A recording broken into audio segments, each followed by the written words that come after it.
culto, joven, rico y de origen indio, Rishi Sunak asumió como primer ministro del Reino Unido.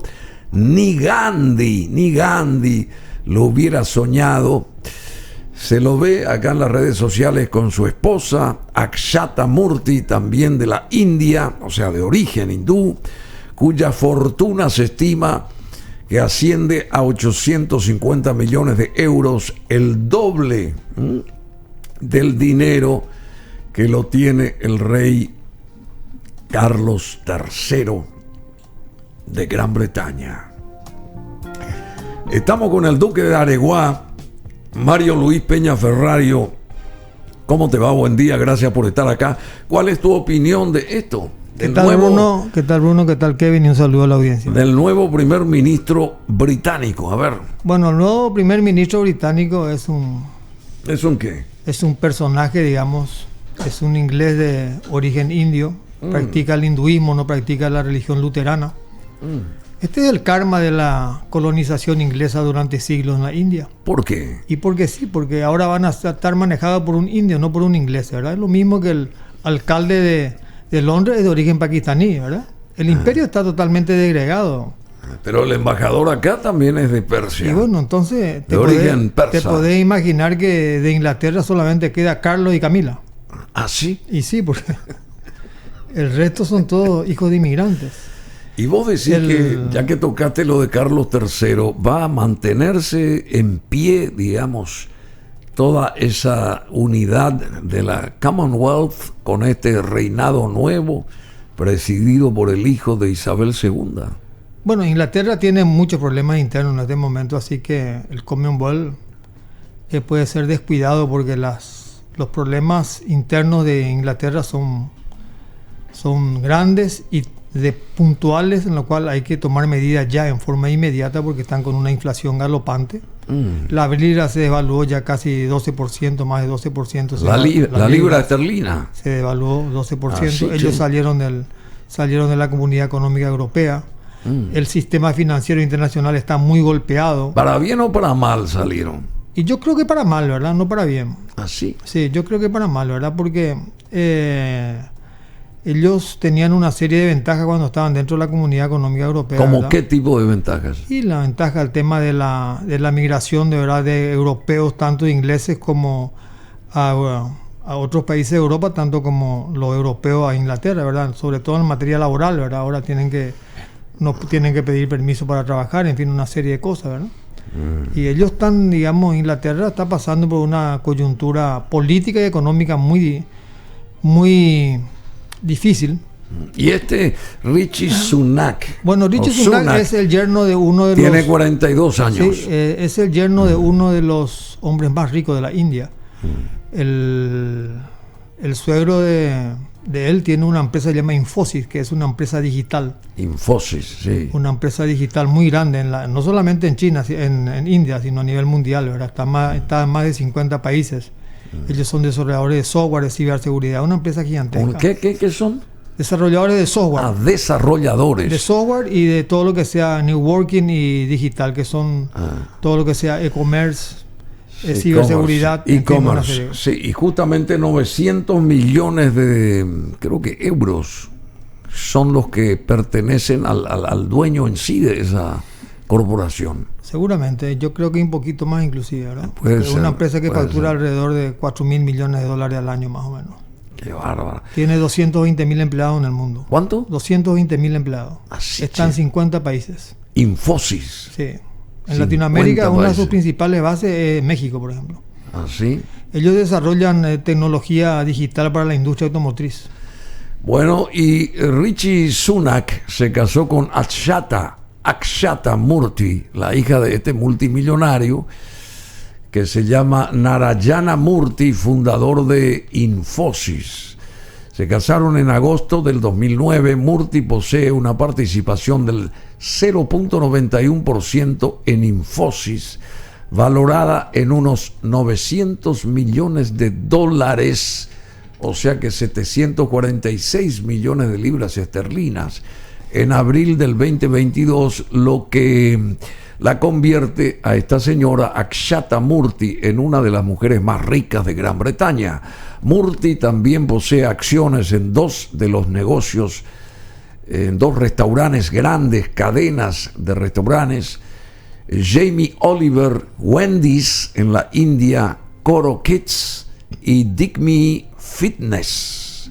Así que realmente tienen mucha plata, esta gente tiene mucha plata. Es una familia tradicional de la India, hace mucho tiempo están en el negocio digital, y no solamente eso, sino que la inmigración de los indios a Inglaterra es por el sistema financiero inglés, ¿verdad? Que es un sistema financiero mucho más liberal en el cual se pueden manejar y mover mejor los capitales.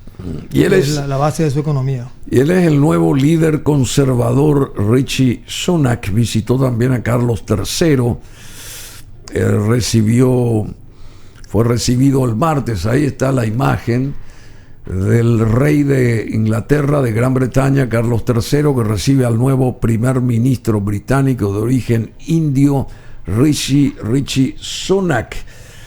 Es el primer mandatario británico de color. Fue elegido el lunes como líder del Partido Conservador que gobierna el país, Gran Bretaña, y trata de estabilizar tanto la economía como su mermada popularidad tras el breve y desastroso mandato de Liz Truss.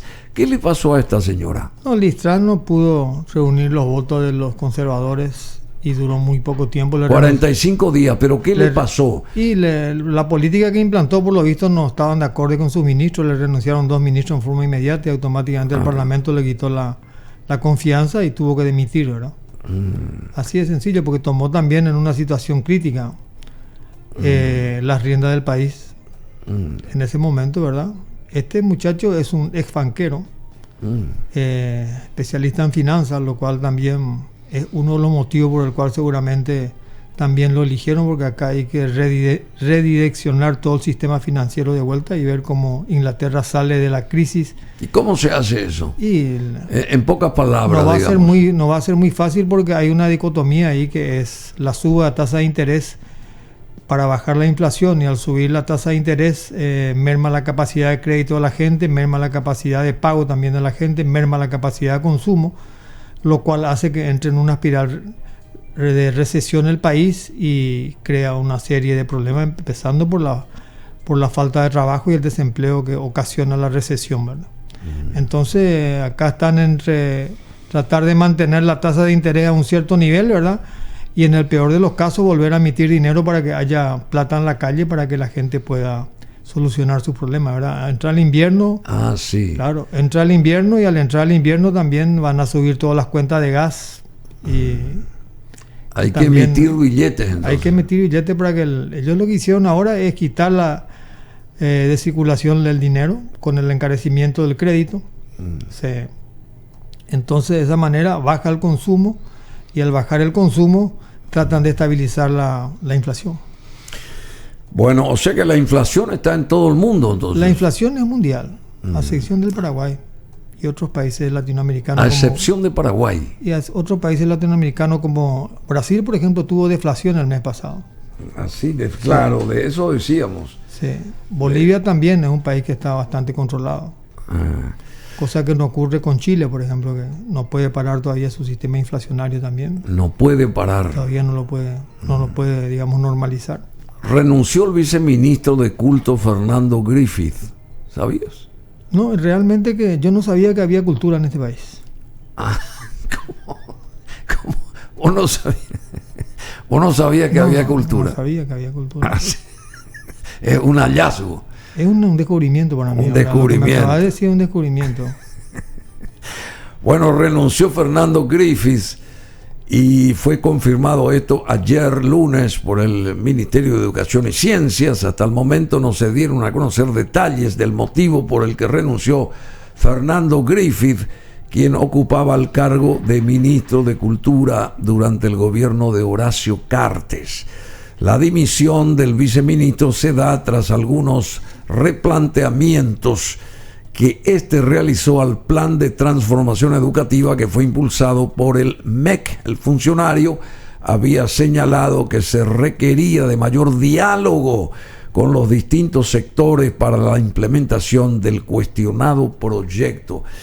Insistió con eso y lo sacaron de su cargo a Fernando Griffith, que es muy talentoso, un historiador muy competente, y esperemos que venga. Se fue tengo entendido, a Pilar, al sur del país, porque yo ya lo invité ayer, pero seguramente la siguiente semana va a estar con nosotros acá. Y bueno, vamos a hablar del famoso tema, la reforma educativa. ¿Qué te parece la reforma educativa? Bueno, realmente que acá lo que hay que reformar es el país para empezar. Y bueno, pero por algo se comienza. Y bueno, pero ¿hace cuánto que la educación? ¿Hace cuánto que acá la educación, lastimosamente, no hay todavía posibilidad de arreglar la infraestructura edilicia donde van los alumnos a educarse? Entonces, no. Claro. ¿Por qué? Y porque se caen todas las escuelas. Se caen las escuelas. Se caen las escuelas, las tejas están todas rotas, y están mal construidas entonces las escuelas. Y no, yo creo que no hubo mantenimiento en los últimos 20 años, Bruno. Las cosas se caen si no se mantienen. Vos sabes muy bien en tu casa, por ejemplo, que una casa grande, que permanentemente uno tiene que estar fijando que se quema un foco, que se quema lo otro. Si no haces un seguimiento, al tercer mes la casa está caída. Y lo mismo ocurre en el Estado y en la infraestructura también edilicia de todas las cosas. Hay que mantener en este país, lastimosamente no tenemos seguimiento. Pero ¿qué tiene que ver eso con la propia cultura, digamos, la educación? ¿Y cómo vos vas a educar a la gente si el lugar donde van para educarse no está adecuado? Impracticable. No está adecuado. Claro, los alumnos tienen que ir con casco para que no se le caiga una teja en la cabeza, por ejemplo. Sí. Es lógico. ¿Y si llueve? Y si llueve, con paraguas adentro. Sí. Claro. Con paraguas. Y no pueden escribir, pobrecito, porque se les mojan todos los cuadernos, ¿verdad?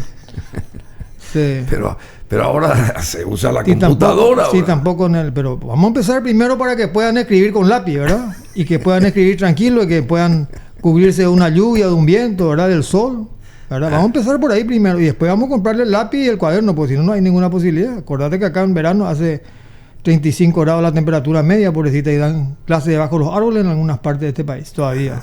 Se suda. No. Se suda. Se queman, se insolan. Bueno, hay un nuevo ministro de Justicia, ¿sabías vos? Sí, sabía. Edgar Taboada Insfrán. Sí. El presidente Mario Abdo lo designó como nuevo ministro de Justicia en reemplazo de Edgar Olmedo, quien pasará a desempeñar otras funciones en la institución.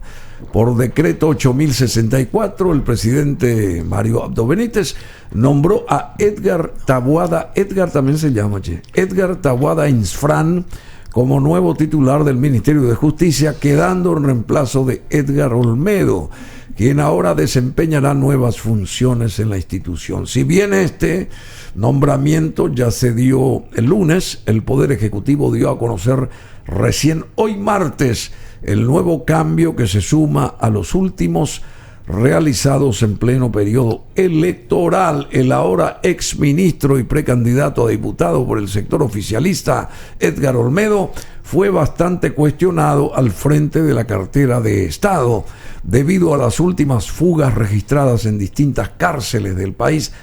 Este era el que dirigía las cárceles, ante la situación en la cual se encuentra el sistema penitenciario paraguayo. Mañana va a estar Horacio Galeano Perrone acá a las 10 y vamos a consultar con él sobre todo este tipo de estas cuestiones de carcelarias y ese tipo de cosas, ¿verdad? Y lo del EPP y compañía. Le entiende mucho de eso. Entiende mucho. Sí. Y Edgar Taboada Insfrán, ¿sabe quién es? Sí, lo conozco de hace mucho tiempo. Hijo de Carmela Insfrán. Hijo de Carmela, ¿no? Carmela Insfrán. Sí, hijo de Carmela, ¿no? Y bueno, vamos a saludarlo, por supuesto, y a la madre también, así que y le deseamos lo mejor. Bueno, él estuvo mucho tiempo en el Ministerio de Justicia, no, es un antiguo funcionario del Ministerio de Justicia. Él estuvo en la Dirección de Derechos Humanos, en fin, varios lugares ocupó dentro del Ministerio de Justicia. Sí. Después fue también asesor jurídico, en la época del presidente Carte del INDER, cuando Justo Cárdenas era presidente del INDER. Estuvo como asesor jurídico también. Asesor jurídico. Sí, del INDER. Él hace rato que está, hace mucho tiempo que está en la función pública. Y se presentó para candidato a defensor del pueblo también en una época, estaba en la terna. Él es sobrino de Edgar L. Infran. Él es sobrino nieto de Edgar L. Infran. Sí, sobrino nieto, ¿verdad? Sí. De Edgar L. Infran. Bueno, ¿qué pasa en Brasil, Mario Luis? Estamos a días del famoso balotaje y dicen aquí que Lula amplió ligeramente su ventaja sobre Jair Bolsonaro. ¿Vos crees que es esto, que es cierto esto? Yo realmente en la encuesta, después de que salió en la encuesta para la primera vuelta, dudo mucho de las encuestas también de la segunda vuelta, porque en la primera vuelta le daban ya una amplia ventaja a Lula y al final terminaron casi empatados, ¿verdad? Pero siempre hay 6 millones de habitantes de diferencia, sí, más o menos. Hay más o menos 6 millones, pero acá el tema es los 20 millones, las 20 millones de personas que no fueron a votar en primera vuelta, ¿verdad? Ellos se están enfocando en eso, ¿verdad? ¿Cómo se hace para que esa gente vaya? Bolsonaro está haciendo una campaña muy progresista con respecto a eso. Muy aguerrida. Muy progresista y aguerrida con respecto a eso, ¿verdad? Entonces yo creo que va a ser un final bastante complicado para el PT y Lula contra Bolsonaro. Van a llegar ahí nomás. No es que... ¿Se puede dar un empate en unas elecciones así como las de Brasil? Yo creo que se podría llegar a un empate. ¿Y qué se hace allí? Un voto ya cambia la historia. Un voto ya cambia la historia. Bueno, o sea que nunca van a empatar. Entonces. Nunca van a empatar, pero es prácticamente un empate técnico, ¿verdad? Indudablemente que es 50+1 la... Bueno, pero ¿qué pasa si hay un voto, por decir una fantasía, una locura, o 5 o 10, por ejemplo? ¿Se deja así nomás? El que tiene esos 10 votos o 5 votos gana las elecciones, sí. ¿Y qué pasa con el otro que tiene el poder en el 50% del gobierno? Y está demostrado en el Parlamento, ya ahora. Ah, sí. Que Bolsonaro metió más senadores y diputados que todo el PT junto. Ah, sí. Ahí te das cuenta. ¿Y cuál sería tu visión? Mañana va a venir Caio Mañanelli acá, este analista político, encuestador paulista, que está por Asunción. Va a venir mañana a las 11. ¿Cuál es tu pronóstico para el domingo? Y mi pronóstico para el domingo es incierto, ¿verdad? Porque no puede ganar tanto Lula como Bolsonaro, ¿verdad? Bolsonaro, ¿sí? Yo creo que está en esta segunda vuelta, él está repuntando con respecto a Lula, no disminuyendo, está repuntando. O sea, Bolsonaro. Yo creo que Lula se quedó ahí y Bolsonaro empezó a crecer. Ah, sí. Acordate que él tiene más senadores y diputados, que tienen una gran influencia cada senador y diputado dentro de los lugares donde se mueven. ¿Y en qué se basa ese crecimiento de Bolsonaro? Y se basa en el crecimiento, en cómo manejó la economía del país. Sí, sencillo, bueno, pero, en épocas de crisis. Pero hace rato ya vino manejando eso. Te quiero decir ahora, porque recién señalaste que Lula se quedó y el otro está creciendo. ¿Y en qué se da esa...? Él basa su crecimiento en que va a aplicar una política social un poco más progresiva de la que tuvo durante su mandato. Que es lo que hace más progresiva. Claro, que es lo que va a hacer la contrapartida con Lula. ¿Y por qué? ¿Cuál va a ser la aplicación que daría Lula a la política económica? Y bueno, Lula va a tratar de mantener la bolsa familia y todas esas cosas que implantó durante su gobierno, y también lo está haciendo Bolsonaro, ¿verdad? Que ellos se está apuntalando también para que la gente de menor recurso tenga un mejor ritmo de vida dentro del Brasil. Bueno, el último sondeo de la firma Atlas Interl da como ganador al líder del Partido de los Trabajadores con una diferencia de casi 6 puntos, no 4, 6, sobre el actual presidente. Luis Ignacio Lula da Silva amplió, según esta información, ligeramente la ventaja sobre Jair Bolsonaro de cara a la segunda vuelta electoral del próximo domingo, según un nuevo sondeo difundido ayer lunes por Atlas Interl. El líder del Partido de los Trabajadores, líder del PT, lidera la intención de voto con un 52,0% frente al 46,2% del actual presidente brasileño. De esta manera se amplía la brecha respecto a la última encuesta de hace 2 semanas, que arrojaba un 51,1% para el ex jefe de Estado frente al 46,5% del mandatario actual. El sondeo tiene un margen de error de 1 punto porcentual, indicó Atlas Intel. Otra encuesta difundida ayer por el Instituto IPEC o IPECI también da como ganador a Lula en el balotaje con el 50% de los votos frente a un 43% de Bolsonaro. El sondeo del Instituto IPEC, que muestra una distancia de 7 puntos, no 6, 7, entre los dos candidatos, tuvo el mismo resultado que la última encuesta realizada por la misma empresa hace una semana. ¿Y qué decís al respecto? A ver. No, y lo que te acabé de comentar, ¿verdad? Que yo creo que... ¿Vos te sostenés en que Bolsonaro va a ganar? No, yo no digo que Bolsonaro, lo que te puedo asegurar es que Bolsonaro está repuntando con respecto a Lula en esta última etapa de las elecciones en el Brasil, ¿verdad? En la segunda vuelta. Yo creo que el margen de diferencia va a ser muy pequeño si llega a ganar ambos, tanto Bolsonaro como Lula. El margen va a ser muy pequeño. Ese muy pequeño, ¿qué cantidad de puntos sería? Yo creo que no va a haber una diferencia más de 3% entre los dos candidatos. ¿Ah, sí? Sí. Y ellos van a tener que, el que gane va a tener que trabajar en conjunto con el otro. No tiene otra salida porque Bolsonaro tiene mayor cantidad de senadores y diputados que el PT y sus aliados. Ahí van a tener que trabajar codo a codo para poder quitar el país adelante, ¿verdad? No hay nada que hacer. ¿Y cómo está Brasil hoy fuera de las elecciones? O sea, fuera de esta guerra eleccionaria, Brasil en general como país,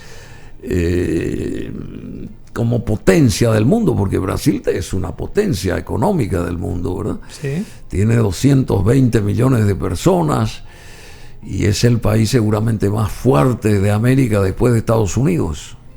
¿Es así? Yo creo que en América del Sur es más fuerte. No sé cómo está con México. Con respecto a México, no sé cómo está, ¿verdad? Porque México tiene también un gran desarrollo porque tiene Estados Unidos al lado, ¿verdad?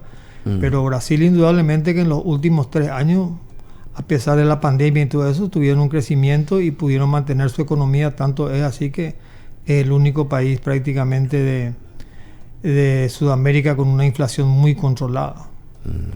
¿Y cómo se mide, un consumo interno cómo se mide eso fuerte. de México-Brasil? ¿Cómo se sabe? Bueno, México tiene menor cantidad poblacional. Sí, tiene menor cantidad poblacional. Tiene 80 millones menos de personas, México. Sí, yo creo que internamente Brasil tiene mucho más potencial porque Brasil tiene un mercado interno muy grande, que es lo que le fortalece, ¿verdad?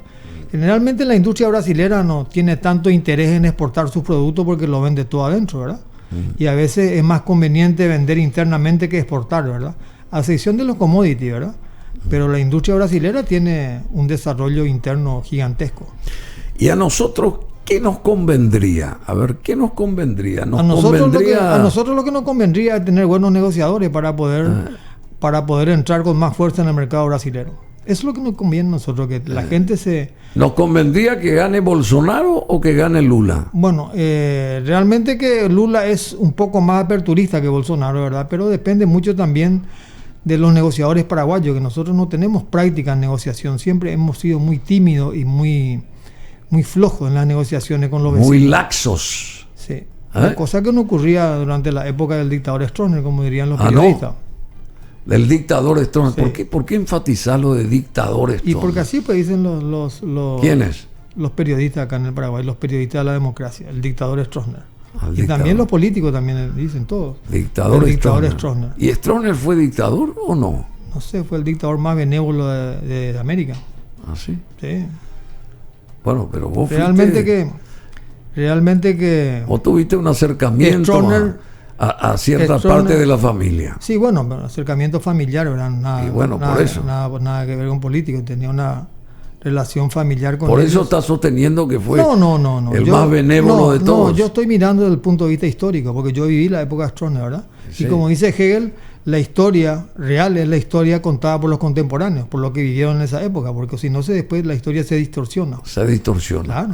Claro. Yo viví la época de Stroessner. Los autos no se cerraban, las ventanillas tampoco. Las casas nunca se llaveaban. A los autos, los coches. Los coches estaban con las ventanillas todas abiertas, nunca se cerraban los autos. O sea, nadie robaba. Nadie robaba. En la calle, en todo. Las plazas eran impecables. Habían mendigos. Todavía mendigos. Los indios no estaban en la calle, estaban en el campo.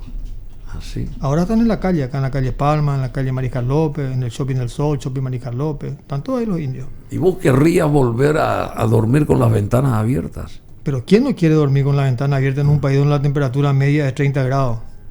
Todo el mundo quiere dormir con la ventana abierta. Ahora tenés que dormir dentro de una caja fuerte. ¿Cómo?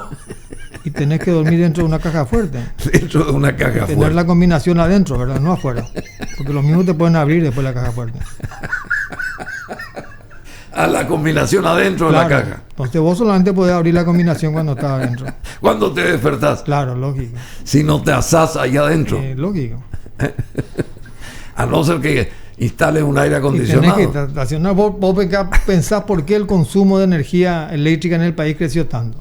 Por los aire acondicionados, porque se abarataron los electrodomésticos. Todo el mundo tiene aire acondicionado.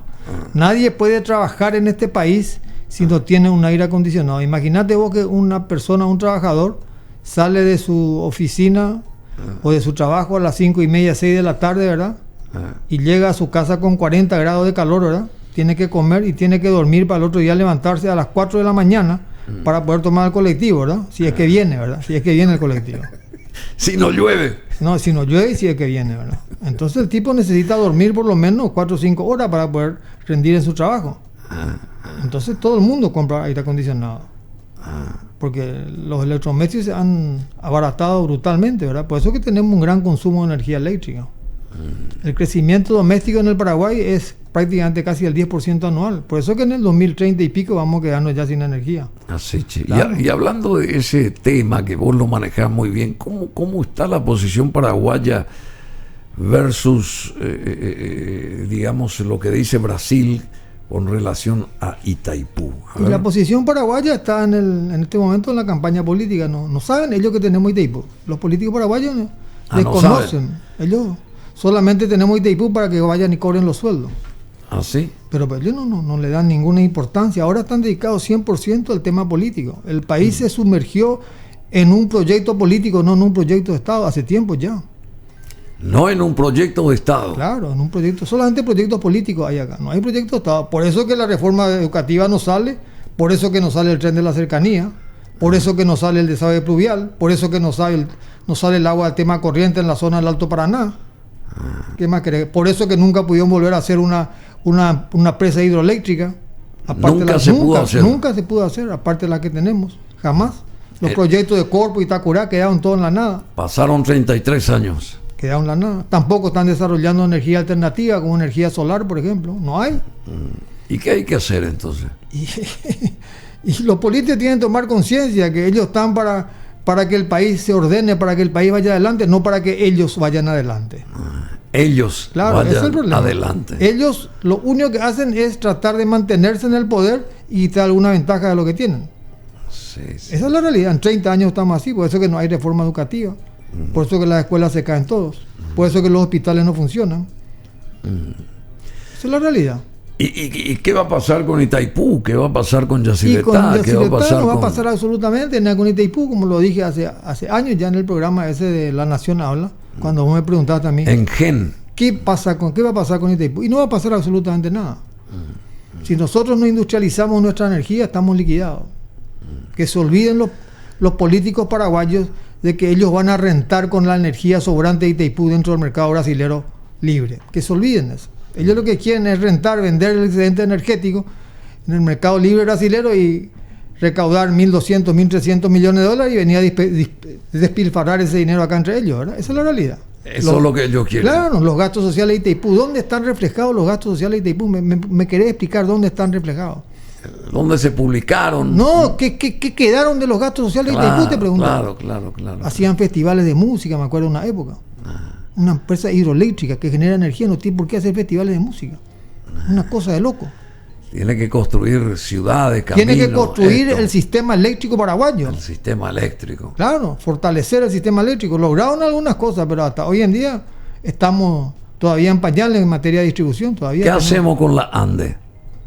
Y la ANDE le va a pasar lo que le pasó a la pobre Alfonsina Storni. Sí, Sí, se va a suicidar. Se van a suicidar. Así. Sí. Los de la Andes. Los de la Andes se van a decir. O electrocutar. ¿Por qué? ¿Por qué? Y porque sí, porque no. El crecimiento de demanda de energía es superior a su capacidad. Y las horas están todas atrasadas. No se Es muy pusieron interesante la planificación de la Andes, pero esa planificación del papel tiene que salir a la realidad. Tiene que volcarse a la realidad. Entonces vos agarrás el plan estratégico de la Andes para los próximos 10 años y ve qué es lo que hicieron. No hicieron ni el 15% de su plan estratégico. Hasta hoy en día no traemos la energía de Yacyretá. ¿Y eso por qué no se logra eso? ¿Que son los seres humanos que manejan mal? No se logra porque no hay pasa? política de Estado, solamente hay una política de mantenerse en el poder. Medios políticos lo que funciona acá. No hay un manual, no hay una guía para hacer las cosas en materia de infraestructura, en materia de bienestar de la gente. No existe. Yo quiero saber ahora, por ejemplo, que se haga una auditoría de todo el dinero que se gastó en época de pandemia para los famosos pabellones de convergencia del Ministerio de Salud Pública. ¿En qué estado están? Quiero saber. ¿En qué estado están los pabellones? Los pabellones, que se han construido muchos pabellones. ¿En qué estado están? ¿Cómo están mantenidos? Se gastaron millones. Si funciona su aire acondicionado, si están las camas. Eso quiero que se haga una auditoría. ¿Por qué no hacen una auditoría? Eso, a ver. ¿Quién tiene que hacer esa auditoría? El auditoría? Ministerio de Salud Pública. Ya vio que el ministro ya quiere ser senador, el ministro de Salud Pública. Entonces estamos todos locos. Ahora todo el mundo quiere ser senador o diputado. Renuncia al otro que renuncia para ser un nuevo gobernador. Y bueno, el entonces, de Petropar. No, tendrían que haber denunciado hace un año ya, no ahora. Lichi renunció. Sí, bueno, pero renunció ya. Está Román ahora. El Román, sí. Pariente de los romanos debe ser seguramente. Imagínate. Román está a cargo de Aparte, Petropar. Es una tomadura de pelo. El tema de la baja de combustible acá, bajaron 120, 130 guaraníes, no sé, los emblemas. Por favor, no hubiesen bajado absolutamente nada, hubiesen mantenido los precios como estaban, porque es un problema inclusive para la gente que paga en efectivo la cuestión del vuelto, un desastre. Y bueno, los emblemas privados cuestan más baratos, digamos. Ahora están más baratos que Petropar, por primera vez, ¿verdad? Por primera vez. ¿Y cuánto está el barril del crudo? ¿Cuánto? $83 más o menos. 83. Es de 110 que estaba. 110, 115 llegó. Bueno, ya que estamos contigo y aprovechando nomás y ya despidiéndote al mismo tiempo, esta cuestión de la hidrovía, este plan para la navegabilidad que no concederá competencias, según el canciller Julio César Arriola. No concederá competencias, dice, el plan para la navegabilidad. ¿Qué quiere decir esto? Y que lo que está diciendo que el tema del peaje no está establecido dentro de los últimos tratados que Paraguay ha firmado de libre navegación con la Argentina sobre el río Paraguay y Paraná, ¿verdad? Pero yo pienso lo siguiente, Bruno, que el movimiento del río es como una carretera, ¿verdad? Y el mantenimiento del río hay que pagar, y eso tiene un costo. Sí. Así que eso va a ser inevitable. Aparte, como yo vengo diciendo hace tiempo, tarde o temprano van a tener que pagar. Van a tener que pagar. Como yo vengo diciendo, un fee. Nosotros tenemos que seguir mirando cada vez más al Brasil, que es un país que está al lado nuestro, un país de gran consumo, en el cual nosotros podemos ser muy eficientes en materia logística porque está al lado nuestro.